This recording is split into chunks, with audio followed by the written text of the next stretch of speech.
잠언 25장 21절에서 24절 짧기 때문에 다 같이 한 목소리로 다 같이 합독하시겠습니다. 21절부터 24절까지 다 같이 합독하시겠습니다. 내 원수가 배고파 하거든 음식을 먹이고 목말라 하거든 물을 마시게 하라. 그리하는 것은 핀 숯을 그의 머리에 놓은 것과 일반이요 여호와께서 내게 갚아주시리라. 북풍이 비를 일으킨 같이 참수하는 혀는 사람의 얼굴에 분을 일으키느니라. 다투는 여인과 함께 큰 집에서 사는 것보다 움막에서 혼자 아멘.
어, 21절에 보시면 네 원수가 배고파하거든 음식을 먹이고 목말라거든 물을 마시게 하라. 그리하는 것은 핀솥을 그의 머리에 놓는 것과 일반이요 여호와께서 네게 갚아주시리라. 그런 말씀이 있습니다. 저 원수를 사랑하라, 예수님께서 그렇게 말씀하셨죠. 고등학교 1학년, 2학년 그때쯤인데 여기 잠언뿐만 아니라 이런 똑같은 말씀이 야고보서인가 어디도 또 나오는 말씀이 있습니다. 읽다 보니까 원수를 사랑하라. 그래야면 그의 머리 위에 숯불을 올려놓으리라. 그런 말씀이 나와요. 그래서 이게 도대체 무슨 말씀이냐. 그래갖고서 중고등부 학생의 자담회가 있었는데 그때 이제 목사님을 모셔놓고 우리가 의문 되는 거 있으면 이렇게 질문해요. 그러면 목사님은 답변을 주십니다. 그때 제가 두 가지가 의문이 되는, 성경 읽다가 의문되는 게 있어서 질문했는데 그 중에 요 한 내용을 질문했어요. 그래서 아니 원수를 사랑하는데 왜 원수의 머리 위에다 숯불을 올려놓습니까? 이게 무슨 뜻입니까? 하고 물었어요. 그랬더니 목사님이 머리 위에다 숯불을 얹으면 어떻게냐, 얼굴이 빨개지지 않느냐. 원수를 사랑하면 원수가 자기 사랑하니까 원수인데도 이렇게 막 얼굴이 붉어지듯이 그걸 비유한 것이다. 그래서 그렇구나. 내가 못된 사람 내가 사랑하면 그 사람이 얼굴이 붉어지잖아. 이렇게 막 용서해 줘 보세요. 그렇게 붉어지잖아. 이렇게. 그래서 그런 말씀이구나. 지난 주간에는 직분개혁이라는 그런 말씀을 주셨습니다. 우리를 빛으로 부르셨다. 그리고 베드로전서 2장 9절에 세 가지 직분을 주셨다. 왕, 제사장, 선지자. 바로 너희는 왕같은 제사장이요 거룩한 나라요 그의 소유된 백성이다. 이 아름다운 덕을 선전하게 하려고 너희를 부르셨다. 그리고 직분자는 바로 소금이다. 이 세상에 소금 역할을 하라고, 세상이 부패하지 않도록 빛의 역할을 하도록, 세상에 빛을 비추도록. 오늘은 이제 전도개혁인데 개혁이 이제 회복이란 뜻이라고 그랬죠. 원래 것을 회복하는 것이 개혁이다. 그 전도자가 참된 전도자가 어떤 전도자이겠느냐, 그걸 한번 생각해 봤어요. 그러면서 무슨 생각이 나냐면 진짜 한 영혼을 사랑해서 그 사람에게 복음 전하는 전도자가 진짜 참된 전도자다. 교회에서 전도하라 그러니까 어쩔 수 없어서 그냥 억지로 전도하는 거, 아니면 뭔가 내가 하나님 앞에 인정받기 위해서 내가 전도하는 거, 그거보다 진짜 중요한 전도는 한 영혼을 사랑해서 그 영혼을 사랑하는 마음으로 복음 전하는 거, 이게 참된 전도자다. 그래서 전도의 동기가 뭐겠냐, 구원의 동기가 뭐겠냐, 그것이 바로 사랑이다, 이렇게 생각했습니다. 사랑. 하나님의 은혜요, 하나님의 사랑이다. 예수님께서 베드로에게 질문하시기를 네가 날 사랑하느냐 그랬습니다. 베드로가 다 실패했다고 생각했을 때 예수님을 3번이나 부인했거든요. 예수님이 안 살아났으면 좋을 뻔했는데 살아나셨거든. 부인한 장면을 봤는데 살아나셔서 그 앞에 딱 나타나니까 얼마나 부끄럽고 창피하겠습니까? 자기가 부인했는데. 그때 예수님이 뭐라고 말씀하시냐, 바요나 시몬아 네가 날 사랑하느냐. 베드로가 뭐라고 말합니까? 내가 주님을 사랑합니다. 또 한 번만 물었으면 또 이렇게 얼굴에 철판 깔고 대답하면 되는데 똑같이 3번이나 묻는 거예요. 네가 날 진짜 사랑하느냐, 네가 이 사람들보다 나를 더 사랑하느냐, 3번 동일하게 나를 사랑하느냐 묻습니다. 그러면서 그때 주신 사명이 뭐냐, 내 어린 양을 먹이라, 내 양을 치라, 내 양을 먹이라 했습니다. 죽어가는 영혼 살리라, 그런 뜻 아닙니까? 예수님께서는 베드로에게 참 어려운 마가다락방의 그 초대교회 핍박 속에서 이 교회를 일으켜 세워야 되는데 바로 그 직전 아닙니까? 막 핍박하죠. 예수 믿으면 잡아가죠. 감옥에 갇혀야죠. 매를 맞죠. 막 그 어마어마한 두려움이 닥칠 텐데 지금 예수님을 그 조금만 어렵다고 예수님을 3번이나 부인한 사람인데 베드로를 가장 굳건하고 튼튼하게 세웠습니다. 그 3가지 질문 갖고. 네가 날 사랑하느냐? 그렇다면, 진짜 사랑한다면 내 어린 양을 먹여라. 그래서 우리의 전도의 동기가 뭐냐? 사랑이다, 사랑. 어떤 사랑이냐? 요한복음 3장 16절. 하나님이 세상을 이처럼 사랑하사 독생자를 주셨으니 이는 저를 믿는 자마다 멸망치 않고 영생 얻게 하십니다. 우리는 세상에서 너무 조건 있는 삶을 살았어요. 이렇게 뭔가 내가 이제 얼마 줄 테니까 얼마 다오, 내가 이렇게 봉사할 테니까 거기 대가를 다오. 항상 대가 있는 삶, 그게 종교 생활입니다. 우리는 복음을 이해하지 못한 겁니다. 복음을 잘 깨닫지 못한 거예요. 하나님의 무궁무진한 사랑을 체험하지 못한 겁니다. 그러다 보니까 복음도 그렇게 이제 해석하는 거예요. 내가 이렇게 하면 뭐 때문에, 어떤 동기 때문에, 그것 때문에 내가 그래서 예수를 믿어주는 것처럼 생각하죠.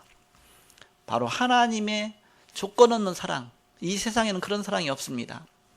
사랑을 그 헬라어에는 단어가 여러 가지 단어라고 그러지 않습니까? 우정적인 사랑, 필레오, 또 남녀 간의 사랑, 에로스, 또 혈통 간의 사랑, 스톨게. 그거는 다 조건이 있는 사랑이에요. 조건. 어떤 조건을 보고 내가 내 자녀를 잘 해주면 나중에 내가 늙어서 자녀가 나를 잘 이렇게 부양하겠지. 뭔가 조금이라도 동기가 다 들어가 있습니다. 남녀 간의 사랑도 다 그런 동기가 들어가 있습니다. 그러나 하나님의 사랑만은 전혀 동기가 안 들어가 있다. 순수한 사랑이다. 그래서 갖다가 아가페 사랑이라고 합니다. 우리 인간에게는 있을 수가 없는 사랑이에요. 그런데 하나님 우리에게 이 아가페적인 사랑을 하라고 그랬거든요. 그러니까 우리에게 없으니까 주님이 주신 그 사랑 갖고 우리는 그냥 전달하는 겁니다. 내게 없지만 바로 주님의 사랑을 받아서 그 사랑을 전하는 것이다. 그게 바로 아가페적인 사랑입니다. 그래서 하나님이 세상을 이처럼 사랑하사 독생자를 주셨으니 이는 저를 믿는 자마다 멸망치 않고 영생 얻게 하십니다. 하나님의 사랑, 십자가의 사랑입니다. 하나밖에 없는 독생자 그리스도를 이 땅에 보내셔서 십자가에 죽게 하시고 우리를 구원하신 그 사랑입니다. 십자가에서 우리의 죄를 다 해결하시고 하나님 만나는 길을 열어오시고 사단의 권세를 꺾으시고 그 속에서 우리를 건져주신 그 사랑입니다. 세상에는 그 어떤 사랑도 그런 사랑이 없죠. 그래서 전도의 동기가 뭐야 되느냐? 사랑해야 돼. 사랑. 그게 참된 전도다. 고린도전서 1장 21절을 보니까 하나님께서는 우리 인간을 구원하시는데 전도에 미련한 것으로 믿는 자들을 구원하기를 기뻐하셨도다. 그렇게 말씀하셨어요. 사람들이 볼 때는 너무 미련하게 보이는 거예요. 전도하는 것들 보면 너무너무 어리석게 보이는 거예요. 그런데 하나님 그런 전도라는 것을 통해서 한 영혼 한 영혼을 구원하시는 겁니다. 그것이 하나님의 방법입니다. 누가복음 10장 19장 10절에 보니까 인자가 온 것은 잃어버린 자를 찾아 구원하려 함이니라. 바로 예수님이 이 땅에 오신 목적 자체가 잃어버린 자를 찾아 구원하러 오셨다. 누가복음 15장 7절에 보니까 죄인 한 사람이 회개하면 하늘에서는 회개할 것 없는 의인 99으로 말미암아 기뻐하는 것보다 더하리라. 한 명이 구원받는데 하늘에서 천국에서는 잔치가 벌어진다. 너무너무 하나님이 기뻐하셔서 한 영혼, 잃어버린 한 영혼 찾는. 저는 이제 7남매인데 제가 7남매를 둔 게 아니라 제가 7남매입니다. 이렇게. 그래서 내 위로 누이가 3명, 내 밑으로 여동생이 3명, 제가 가운데입니다. 아들 낳으려고 하다 딸 7명, 이제 6명 낳았는데, 이제 요즘에 운동하면서 기도하면서 생각을 했어요. 우리 어머니가 나를 낳았을 때 얼마나 기뻐했을까. 아들 낳으려고 하다, 옛날에는 그 아들 선호사상 있잖아요. 그러다 보니까는 딸 낳고 실망하고 딸 낳고 실망하는 이제 4번째 아들 낳았는데 얼마나 기뻐했을까. 그래서 자라면서 얼마나 나를 안아주면서 막 이렇게 이제 그런 생각을 한번 해봤습니다. 그래서 우리 아버지는 나를 몇 세에 낳았을까 해서 나이를 따져봤어요. 우리 아버지가 21년생이거든요. 1920년. 그래서 제가 58년생이니까 따져보니까 37에 낳으셨구나. 그 나이도 많이 들어서 낳았죠. 4번째. 37에 낳으셨구나. 이렇게. 그러면서 얼마나 기뻐하셨을까. 이렇게. 이게 길 가다 보니까 운동하다 보니까 조금만 애들 올라오잖아요. 그러면 그 애들이요 운동하는데 뭐 얼마나 귀여운지 몰라요. 그 애기들이 철봉 매달리지도 못한 거 억지로 매달리려고 하는 것만 보면서 너무너무 귀엽다. 내가 어렸을 때는 우리 부모님 나를 얼마나 귀여워했을까. 이렇게 그 생각을 해봤어요.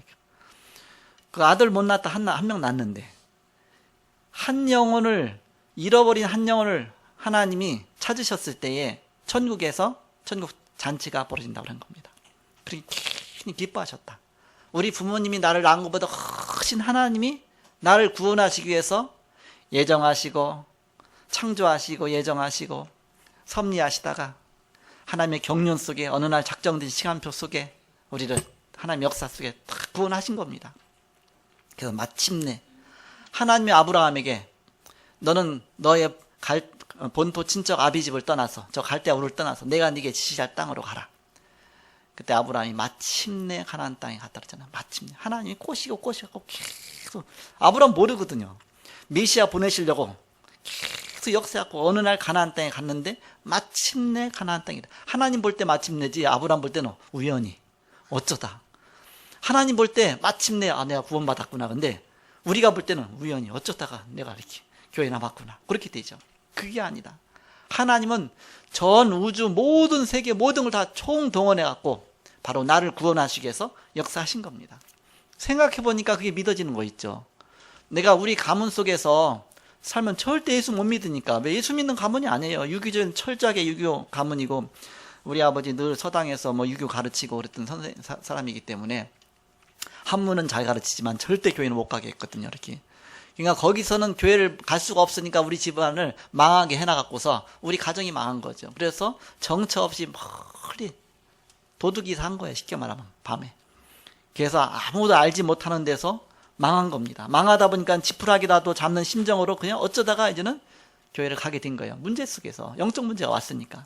그러면서 교회를 다니기 시작해서 그때부터 이제는 바로 크리스찬이 된 것이죠. 이렇게. 그러니까 하나님은 그렇게까지 그렇게 하지만 않으면 절대 복음 받지 않으니까 어떻게든지 복음 받게 하시려고 역사 속에 섭리 속에 경륜 속에 계속 역사하다가 어느 날 복음을 딱 만난 거죠. 그때 천국에서는 천국 잔치가 벌어졌겠죠. 우리는 어쩌다가 우리 어머님이 아파갖고 이렇게 교회를 가게 됐나. 그게 아니라 바로 하나님은 한 영혼을 구원하시기 위해서 계획하시고 또 하나님은 역사하시고 지금도 똑같다. 그 속에 전도자가 있는 것입니다. 그 속에 쓰임 받는 것이 전도자다. 그 얘기입니다. 그래서 전도에 미련한 것으로 구원 얻기를 기뻐하셨도다. 그런 전도라는 방법을 통해서 한 영혼 한 영혼을 구원하시는 겁니다. 그 역사 속에 내 발걸음이 있다. 그러니까 아름답도다. 좋은 소식을 전한 자들의 발이여 그랬잖아요. 가만히 생각해 보세요. 내가 구원받은 사건을 생각해 보시기 바랍니다. 내가 그냥 아무 일도 없었으면 내가 구원받았겠냐. 이런 문제 저런 문제 엄청난 문제 속에 갈급해서 막 몸부림치다가 어쩌다가 그리스도를 딱 붙잡았잖아. 이렇게 첫 번부터 주의 어서 오시옵소서 딱 붙잡은 적은 없거든요. 몸부림 치다가 어쩔 수 없어 붙잡았거든요. 그래서 하나님이 나를 구원하시기 위해서 그 엄청난 역사를 하신 거구나. 이렇게 우린 그 전에 이제 기름틀 국수틀을 했어요. 내가 이제 어렸을 때 6살 5살 그때 봤는데 쥐가 깨묵을 먹으려고 막 밤에 정신없이 지는 이게 막 오는 거예요. 또 그 깻묵 먹고 나니까 지가 또 얼마나 살이 찌는지 막 기름기가 잘잘 흘러요. 이렇게. 그 밤만 되면 막 여기저기 다 쑤시고 들어가서. 근데 뭐하는데 이게 저 나무 상자를 만들어놨잖아요. 거기다 이제 깨 같은 거 담고 뭐하고 뭐 깻묵 담고 하나요. 근데 거기에 딱 들어가는 거예요. 쥐가 그 속에 있어요. 나무대로 뚜둑들이면 그냥 후딱 왔다 그렇게 해서. 한쪽 입구 막고 그 다음에 얼마나 그 막아도 지가 그걸 뚫고 들어가고 그 안에 깻묵이 있으니까 한쪽을 나무를 뚫고서 들어갔어요. 그러니까 한쪽에 구멍이 나무인데도 뻥 뚫려 있어요. 갖고서 그 안에 쥐가 있으니까 그 구멍에 입구에다가 자루를 대는 거예요. 자루를 딱 대놓고서 입구를 대놓고서 나무떼기 하고서 그 상자를 팍 두드려요. 그러면 쥐가 막 왔다 갔다 팍 하다가 어쩌다가 어디로 가느냐 그 구멍으로 지가 쏙 나와. 그럼 어디로 가냐? 자루 속으로 딱 들어가요. 그럼 자루 입구를 딱 막아갖고서 나무태기로 때려갖고 죽입니다. 이렇게. 그래서 이제 쥐를 잡았는데 그때 이제 누가 그 역할을 했냐? 우리 큰 누님. 다 딸들이니까 나는 너무 어리고. 그러니까 큰 누님이 자루 잡고 있는 거예요. 이렇게. 근데 이제 그러니까 우리 아버지가 잡고 이제 큰 누님한테 막대기로 때리라고 그래. 그러면 나무를 팍 통을 때리면 지가 왔다 갔다 하다가 나중에 자루 속 탁 들어가면 우리 아버지가 입구를 딱 막고서 이제 한 마리 잡죠. 이렇게. 하나 말 안 들으면 하나님 그렇게 하십니다. 이렇게. 예수 믿을 수밖에 없는 쪽으로 막 끌고 가는 거야. 이렇게. 절대 안 믿을 정도로 반 죽여 넣는 겁니다. 그래갖고서 끌고 가는 거 이렇게. 아까 그러잖아요. 이목사님 그러잖아요. 나 예수 믿기 힘들다. 장성해갖고 나이가 많았고 그래서 시청에서 떨어져서 간신히 살든지 아니 암 걸려갖고 간신히 살든지 그래야 예수 믿지 안 믿는다. 그래서 하나님이 그렇게 그래도 사랑하기 때문에 우리 영혼을 구원하시려고 하나님이 그렇게 하시는 것이다 그러잖아요. 그러니까 우리를 구원하신 하나님의 사랑이 얼마나 극진하신 사랑이냐. 지극한 사랑으로 우리를 구원하신 겁니다. 그래서 마태복음 10장 42절을 보니까 전도자에게 냉수 한 그릇이라도 주는 자는 내가 진실로 너에게 이르노니 그 사람이 결단코 상을 잃지 아니하리라. 전도자를 위해서 냉수 한 그릇을 준다 할지라도, 복음에서 우리 집안에서 말씀 운동이 일어난다. 얼마나 큰 축복입니까? 그거는 언약궤를 모신 그 축복입니다. 하나님 말씀 운동이 일어나니까. 그래서 바로 곳곳마다 이제는 이 복음이 증거되니까 얼마나 귀중합니까? 냉수 한 그릇이 그 상을 결단코 잃지 않을 것이다. 다니엘 12장 3절에 보니까 많은 사람을 옳은 대로 돌아오게 한 자는 별과 같이 영원토록 빛나리라 했습니다. 전도. 도대체 전도란 무엇이냐? 저는 일단 복음 받으니까 좋더라고요. 이렇게. 너무 좋고, 내가 너무 영적인 문제 속에서 시달리다가 예수 믿고 나니까 너무 좋은 거예요. 이렇게. 그래서 하나님 앞에 전도자가 되게 해 주옵소서. 복음 전한 자가 되게. 근데 하나님이 그걸 들으셨나 봐. 이렇게. 어린 마음에 학교 다닐 때 이렇게 됐거든요. 복음 받고 나서. 근데 어쩌다 보니까 이제 목사가 돼 있는데, 우리 집사람이 나를 객관적으로 판단해서 보니까 당신은 목회 못한다고 그러는 거야. 이렇게. 당신은 목회 못한다. 왜? 객관적으로 판단한 겁니다. 이렇게. 말을 할 줄 알아요. 저렇게. 또 뭔가 이렇게 하려면 좀 카리스마도 있어야 되잖아요. 목사가 되려면 이렇게. 난 카리스마도 없지, 말도 못하지, 뭔가 늘 두려워하지, 소심하지, 뭐하지. 전혀. 근데 한편으로는 믿음이 있는 거예요. 믿음이 생기는 거예요. 나 같으니 부족한 자 부르셨다면 하나님이 쓰실 때가 있으니까 불렀지 않겠냐, 이렇게. 그러면서 말씀 속에서 답을 얻은 게 있습니다. 그것이 뭐냐? 그것이 바로 제자입니다. 제자. 나는 못하지만 제자 세우면 될 거 아니냐? 그럼 제자가 복음 전하면 될 거 아니냐? 그래서 답을 얻은 것이 그것이 바로 팀목회입니다. 온 성도를 다 제자로 삼아서, 복음 전한 전도자로 삼아서 바로 최고 전도 잘하도록 도와주면 되는 것이다. 그럼 모두가 다 축복받을 것이고, 그러면 많은 사람을 구원할 것이 아니냐. 나 혼자 하는 것보다 몇 배 더. 그것이 바로 성경에 나온 성령적인 전도 운동입니다. 알고 보니까. 그래서 어떻게 하면 내가 이 복음 전할 것인가? 어떻게 하면 한 영혼 한 영혼을 잘 세워갖고서 전도자로 세울 것인가? 바로 그것이. 그러면서 가만히 보니까 하나님이 아예 처음부터 시작해 하나님이 인도하셨구나. 결혼 때부터. 내 결혼의 최고의 조건이 뭐였냐? 조건 거는 게 제 동기지만 저는 거룩한 조건을 갖고 우리 집사람에게 대시를 했어요. 나는 앞으로 복음 전한 전도자가 될 것이다. 그렇기 때문에 신학할지도 모른다. 신학하고 또 이제는 이제 복음 전하고, 그래도 뭐 결혼하겠냐. 그래도 우리 집사람이 오케이 했어. 오케이 이렇게. 그러니까 나중에 아무 소리도 못 하는 거야. 이렇게. 언제냐면 우리 애들 벌써 초등학교 때인데 이게 벌써 이게 목회 시작했잖아요. 그러니까는 반대를 못 하는 거예요. 처음에 결혼할 때 그거부터 얘기했거든요. 내가 신학할 거고 내가 복음 전하는 전도자가 될 것인데, 한마디로 굶어도 좋냐 그런 뜻이잖아요. 이렇게. 그러면서 이제 하나님이 가만히 이제 목회하면서 시작하면 보니까 너무너무 이게 안 맞는 거예요. 우리 집사람은 성격이 늘 부딪히고 뭐 조금만 해도 늘 안 맞아. 이렇게. 여러분 볼 때는 인구부처럼 보이지만은 늘 막 이렇게 부딪히는 겁니다. 성격 자체가 부딪히는 거예요. 너무 이렇게 안 맞아갖고. 이랬으면 좋을 텐데, 내 말 조금만 들어주면 좋을 텐데 하고 여러 가지로 이렇게 처음부터 결혼해서 처음부터 부딪히는 걸 계속. 그런데 가만히 보니까 그게 응답이었어요. 하나님의 참된 응답이었구나. 왜냐? 나하고 똑같으면 절대 전도 못합니다. 이렇게. 사람하고 말도 못해. 그러니까 우리 집사람 말을 잘하거든요. 이렇게. 설득력 있게 앞뒤 전후 쫙 살펴갖고 논리적으로 딱 말하면 상대방을 딱 설득시켜요. 이렇게. 설득시켜놓고 나한테 붙여줘. 그럼 나는 그때 복음은 내가 전하면 되니까 이렇게 하고. 그게 이제 팀 사역입니다. 성경에 나온 팀 사역. 팀이 돼갖고서 이제는 이 사람 만나고 저 사람 만나고. 그래서 우리 집사람이 먼저 대시를 하죠. 항상. 내가 대시하면 금방 마음 닫고 가버려. 이렇게. 나는 말을 못하기 때문에 어떤 게 저 사람에게 상처 주는지 상처 안 주는지 잘 모르고, 어떤 말을 하면 저 사람을 호감 갖게 하는지 그것도 몰라. 우리 집사람은 말을 잘하거든요. 그러면 딱 마음 준비시켜놓고 나를 딱 붙여요. 그러면 두 번째 타자로 제가 같이 가요. 이렇게. 갔다 와서도 난 또 다 잃어버려. 우리 집사람은 또 다 얘기를 해줍니다. 이 사람 이름이 뭐고, 뭐 직업이 뭐고, 다 얘기하면 그때 이제 다시 공부해갖고서 다 익혀갖고 가서 그 사람이 말했는데 나는 다 잃어버리는 거예요. 머리 안 남는 거예요. 쉽게 하면 너무 영적으로 시달리다 보니까 좀 정신 분열 비슷한 거죠. 쉽게 말하면. 그런 속에 있다 보니까 어떻게 이렇게 뭐 복음 전하겠습니까? 근데 하나님이 딱 팀을 붙여갖고서 이렇게 그냥 한 명. 그 속에 꼬임 받아서 여러분이 이렇게 와 있는 겁니다. 이렇게. 그래서 한 영혼 한 영혼을 이렇게 복음 전하는 거죠. 그러다가 보니까 제가 이제 그런 건 인간관계는 못하지만 아예 제자 같으면 제자 앞에 놓고 복음은 전할 수가 있거든요. 그랬더니 진짜 제자가 세워지더라고 이렇게. 제자는 말 잘하고 설득하고 제자가 되는 게 아니라 하나님이 예비한 거거든요. 이렇게. 그래서 복음을 하나씩 전하면서 인생에 답을 내도록 하면 제자가 되어지잖아요. 그래서 한 명씩에는 이제는 그다음에 복음으로 설득한 겁니다. 그래서 꼬심 받아서 여러분 여기 와 있는 다 제자가 된 겁니다. 이렇게. 그러니까 복음의 사람 하나하나 세워지면 그러면 이제 여러분이 다 전도자가 되잖아요. 그러니까 그것이 팀워크입니다. 여러분 각자 분야 속에서 여러분이 실제적으로 이게 사역을 하는 거 아닙니까? 그러다 보니까는 뭐 제가 하는 건 없어요. 그냥 주일날 이거 설교하는 것밖에 없어. 설교도 나 혼자 합니까? 일부는 또 우리 주목이도 하잖아요. 메시지 내가 미리 또 전해줘. 이렇게 전해라. 그래서 메시지 다 작성해갖고 주고서 하죠. 다음 주 우리 조영익 주목이 이제 드디어 안수를 받게 됩니다. 내일 받습니다. 이렇게.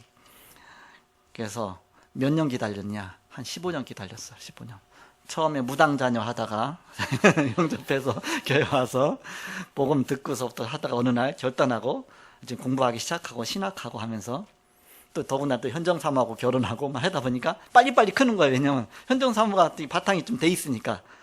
그래갖고서 이제는 세워져갖고 이제 어느덧 15년 기다려갖고서 이제 목사 안수 드디어 받죠. 그만큼 기다린 거 아닙니까? 이렇게. 그래서 다음 주에는 이제 여기서 축도를 조용히 주목을 시키려고 그래요. 마치면서 조용히 좀. 뭐, 저 일부 예배 축도 해야지. 지금 주기도문을 마치지만 일부 예배는 또 축도해야 되니까 다음 주에 이제는 한번 이렇게 여기서 한 번만 하고, 2부 때는 또 저도 있으니까. 또 일부에는 우리 조용히 주목이 또 계속 축도해야 되고.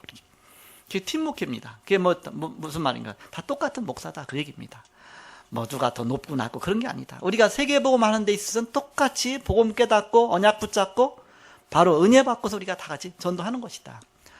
뭔가 다르지 않다. 다 똑같은 하나님의 자녀요. 복음 전하고 우리는 함께 가는 것이다. 함께. 그래서 우리는 바로 전도가 뭐냐. 첫 번째로. 전도는 사도행전 13장 48절.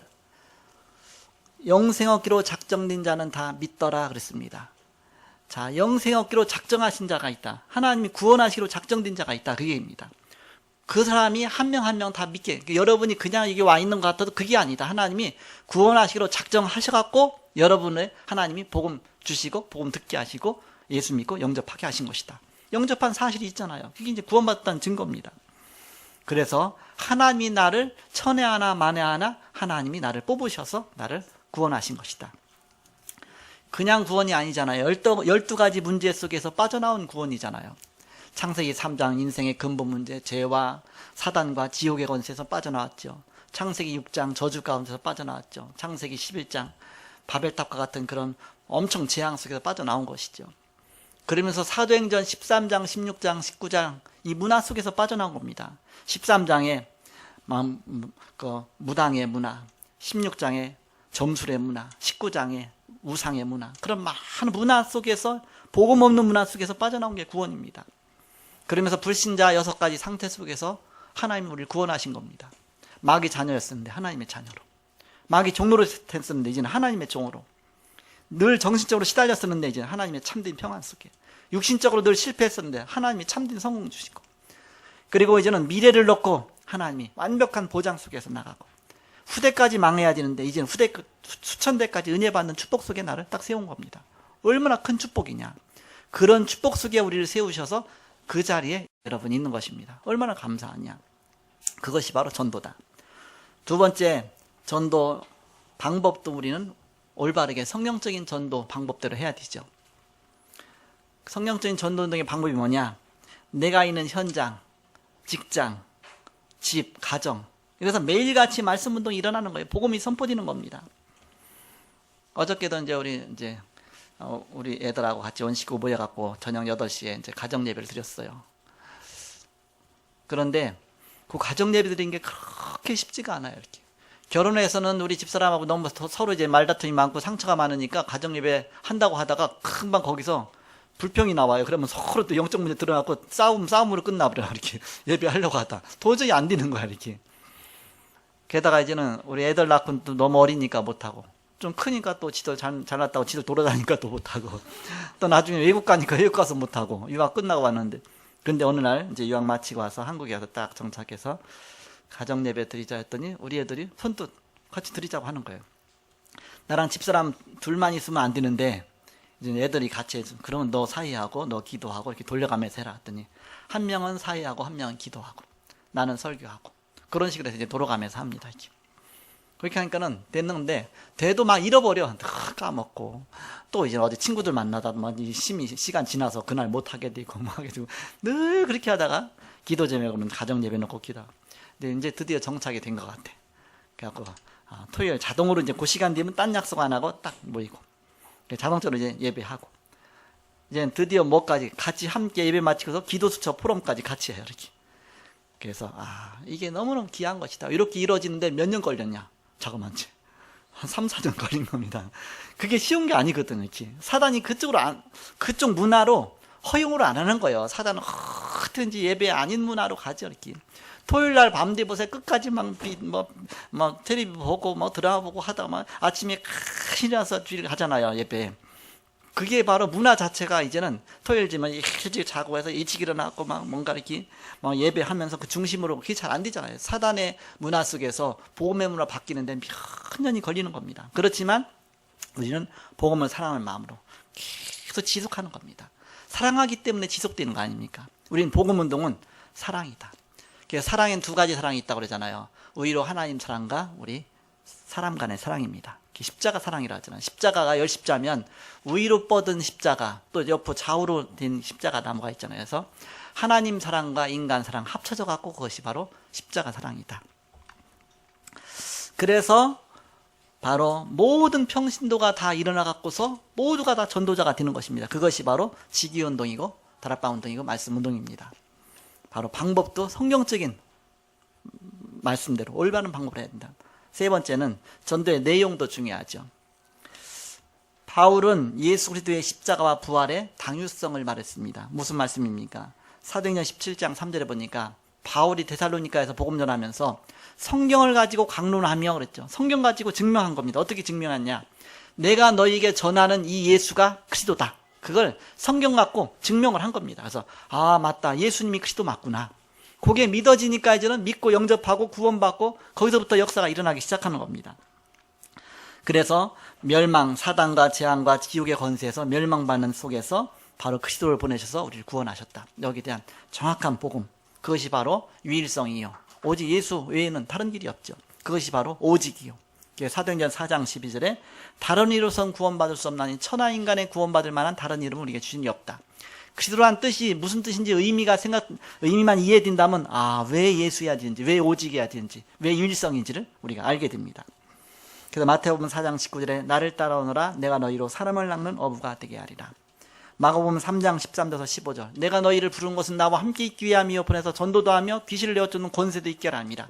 이런 어마어마한 축복 주시기 위해서 우리를 불렀다. 사도행전 10장 38절 마귀에게 눌린 자를 고치셨으니 그랬죠. 사도행전 13장 48절 구원 주시기로 작정된 자는 다 믿더라 했습니다. 그래서 그 어느 정도 축복이냐? 로마서 16장 25절에서 27절에 영세전에 감췄던 것인데 하나님이 이때 지금 복음 깨닫게 하셔서 지금 나타내 보이셔서 구원받고 이제 미래 영원토록 하나님이 나를 축복하실 것이다. 그것이 바로 전도다. 자, 마지막 결론입니다. 본문을 전도자의 관점에서 보면 어떻게 볼 수가 있겠냐?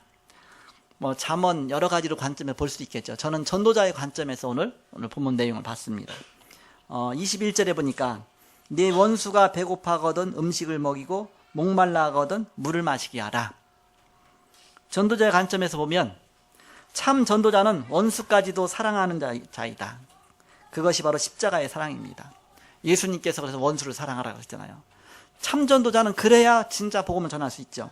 스데반의 기도 내용입니다. 전도하다가 돌로 맞아 죽으면서 스데반의 기도 내용이잖아요. 사랑의 원자탄 전도자 손양한 목사님의 그런 신앙이었습니다.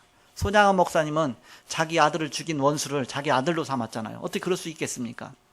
공산 사상에 물들어갖고 친구들이 너 왜 예수 믿냐? 공산주의에서 볼 때는 예수 믿는 게 잘못됐잖아, 이렇게. 그러니까는 둘 다 죽인 거야, 아들을. 근데 죽인 그 아들, 그 사람을 자기 아들로 삼았어요. 그게 손양원 목사님입니다. 그것은 이 땅에 없는 사랑이잖아요. 예수 그리스도의 사랑 때문에 그 아들로 삼은 것이지.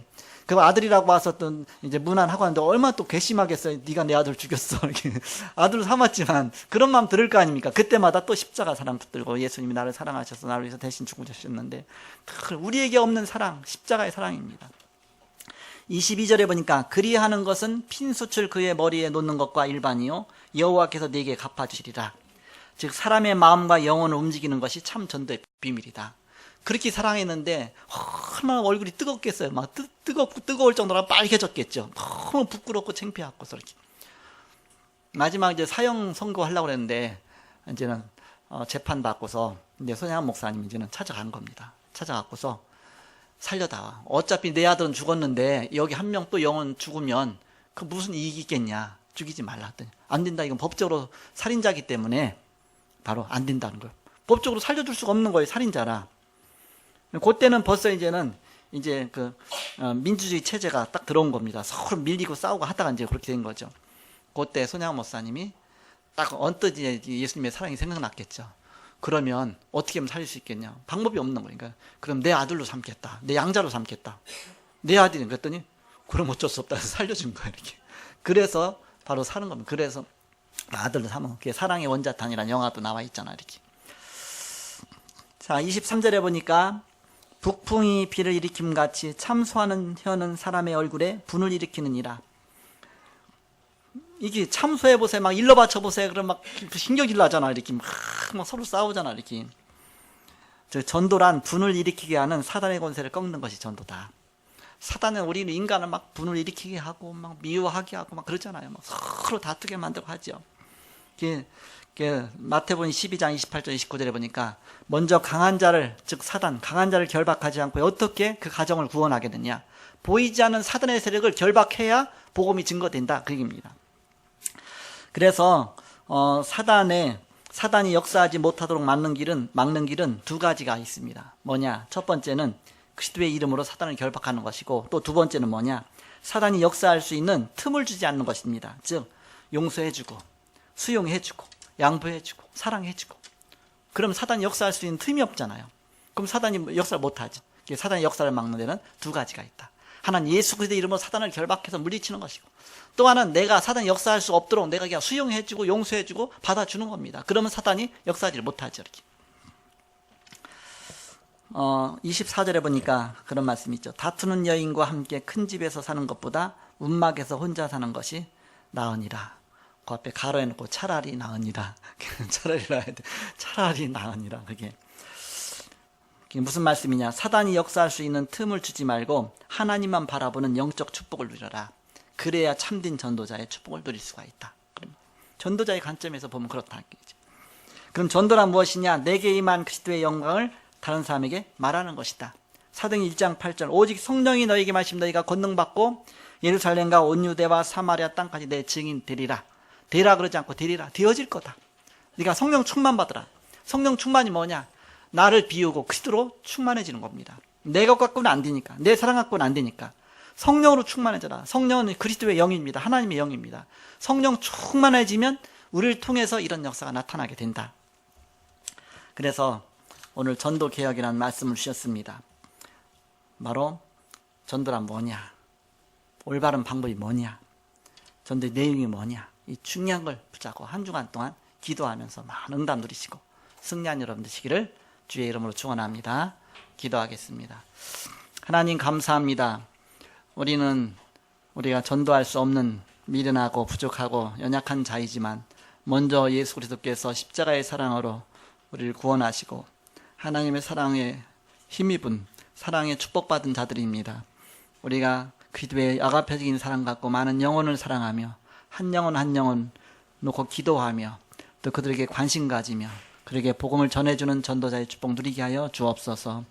그래서 날마다 내가 있는 지역, 현장, 가정에서 말씀 운동이 일어나며 먼저 우리가 내 자신이 힘을 얻고 은혜 받고 늘 영적으로 승리하는 온 성도가 되게 하여 주옵소서. 주 예수 그리스도의 이름으로 기도하옵나이다. 아멘.